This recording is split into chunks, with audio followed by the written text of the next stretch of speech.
बहुत शर्म की बात है कि देश के प्रधानमंत्री एक विशेष धर्म का प्रचार करते हैं। जमीन का बात हो, चाहे उनके हक अधिकार के कानून का बात हो, सबको खत्म करके आदिवासियों को खत्म करना चाहती है। भाजपा एसटी एससी के लिए खतरनाक है। 2019 का चुनाव जो झारखंड में रघुवर दास के लिए जिस तरह काल बना था, उन्होंने गलत किया था, बहुत बड़ा गलत किया था। CNT SPT एक्ट को छेड़छाड़ किया था।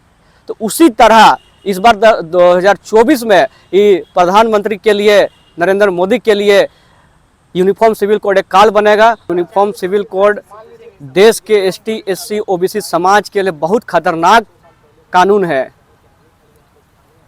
आज जो देश में जो ST SC OBC के लिए जो नियम कानून है, अगर यूनिफॉर्म सिविल कोड अगर लागू हो जाता है तो सब कानून जो आदिवासी लोग को एक विशेष कानून दिया गया है संविधान के आधार पर, और अंग्रेजों के समय जो CNT एक्ट है, SPT एक्ट है, वो सारा कानून खत्म हो जाएगा। निरंजन जी, भाजपा शुरू से ही आदिवासियों को, दलितों को खत्म करना चाहती है।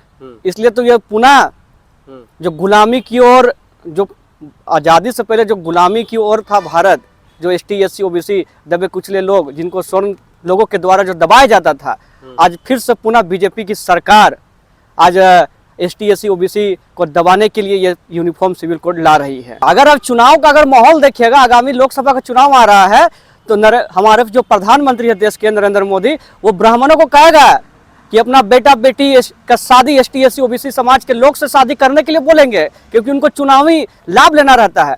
आप देखिएगा, अभी विदेश गए थे प्रधानमंत्री देश के, वहाँ रिपोर्टर ने पूछा कि देश में, भारत देश में मुसलमानों के साथ अभद्र व्यवहार किया जाता है, शोषण किया जाता है, लेकिन उन्होंने इस बात से बोलने से इनकार कर दिया कि देश में सब माहौल अच्छा है, सब हिंदू मुस्लिम सिख ईसाई सब एक दूसरे से भाईचारगी के रूप में रहते हैं। लेकिन आप वर्तमान में देश में देखिएगा, सिर्फ हिंदू मुस्लिम सिख ईसाई किया जाता है। लेकिन ये जब राजनीति का बात आता है, लाभ लेने का बात आता है, तो ये लोग भाईचारगी का बात कहते हैं। शर्म आना चाहिए बीजेपी को। बहुत शर्म की बात है कि देश के प्रधानमंत्री एक विशेष धर्म का प्रचार करते हैं। आपने देखा होगा चुनावों में, वो अभी पिछले महीना जो कर्नाटक में चुनाव हो रहा था, वो चिल्ला रहे थे कि बजरंग बोली की जय, बजरंग बोली की जय बोल रहे। बताइए कितना शर्म की बात है। आप देश के प्रधानमंत्री है, आपको सभी धर्मों को लेकर चलना चाहिए, लेकिन आप एक विशेष समुदाय और विशेष धर्म को आप लेकर चलते हैं अपना चुनावी लाभ लेने के लिए। आज देखिए कितना दुखद बात है। आज देश में, देश के मणिपुर राज्य में आज लगभग 2 महीना होने वाली है, और आज वहाँ कई लोग, सैकड़ों लोग की जान चली गई है आज वहाँ। और लेकिन देश के प्रधानमंत्री एक शब्द नहीं बोल रहे, चुप्पी साधी हुई है। और देखिएगा कितनी शर्म की बात है, वो मणिपुर जाने के बजाय आज वो विदेशों में जा रहे हैं, कार्यक्रमों में शामिल हो रहे हैं। ये कितनी शर्म की बात है निरंजन जी। और अभी देखिए हमारे कांग्रेस के नेता राहुल गांधी जी वहाँ गए और वहाँ से लोगों के साथ मिले और भाईचारगी का संदेश दे के आए हैं। और देखिए बीजेपी, अगर यही चीज़ गुजरात में होता तो तुरंत पूरा कैबिनेट का पूरा मंत्रालय पहुंच जाता वहां शांति व्यवस्था बनाए रखने के लिए। लेकिन कहीं ना कहीं वो राजनीति स्टैंड लेना चाहती है बीजेपी। और मणिपुर में जो हालात, अभी जो आगजनी चल रही है, कई लोग मर रहे हैं, एक दूसरे से आपस में लड़ाई कर रहे हैं, आज उनको वैसे का वैसे ही छोड़ दिया है। देश के गृह मंत्री को देखिएगा तो बिहार में चुनाव का प्रचार प्रसार कर रहे हैं। कितना शर्म की बात है।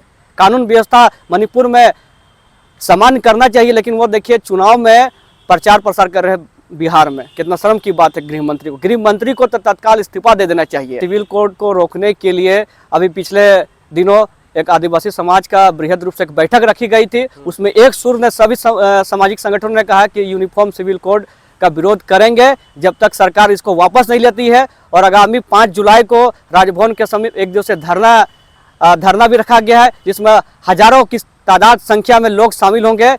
और धरना प्रदर्शन के माध्यम से राज्यपाल को एक ज्ञापन भी सौंपा जाएगा और विरोध अपना जताएगी। जिस तरह 2019 का चुनाव जो झारखंड में रघुवर दास के लिए जिस तरह काल बना था, उन्होंने गलत किया था, बहुत बड़ा गलत किया था, CNT SPT एक्ट को छेड़छाड़ किया था।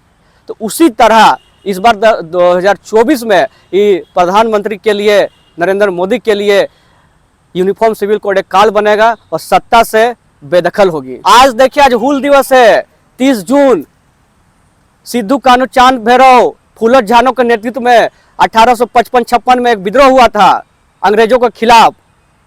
उस समय देश आजाद भी नहीं हुआ था। इस देश के पहले व्यक्ति आदिवासी है, आदिवासी के अनुसार ही नियम कानून बनेगा। जब अंग्रेजों ने घुटना टेक दिया था, अंग्रेजों ने आदिवासी के हक अधिकार के लिए 1908 में सीएनटी एक्ट बनाया था, एसपीटी एक्ट बनाया था 1949 में, तो उसी तरह इस बार देश में भी आदिवासियों को पूछे बगैर कानून नहीं बन सकता है। बनेगा तो आपने देखा होगा, जिस तरह केंद्र की बीजेपी सरकार ST/SC कानून को संशोधन कर रही थी, एक्ट में सीएनटी एक्ट का संशोधन कर रहा था, झारखंड में सत्ता से बेदखल हुई, इसी तरह केंद्र में सत्ता से बेदखल होगी एनडीए की सरकार। आदिवासी इतना पावरफुल है निरंजन जी, इसलिए तो डर के इस बार हमारे जो महामहिम राष्ट्रपति है उनको पद में बिठाया गया है। कहीं ना कहीं वो डरते हैं, जानते हैं कि आदिवासी भारत के पहले व्यक्ति है, इसलिए तो वो पहले व्यक्ति को दर्जा दिया। भाजपा शुरू से निरंजन जी, आप देखिएगा शुरू से भाजपा ST/SC के लिए खतरनाक है।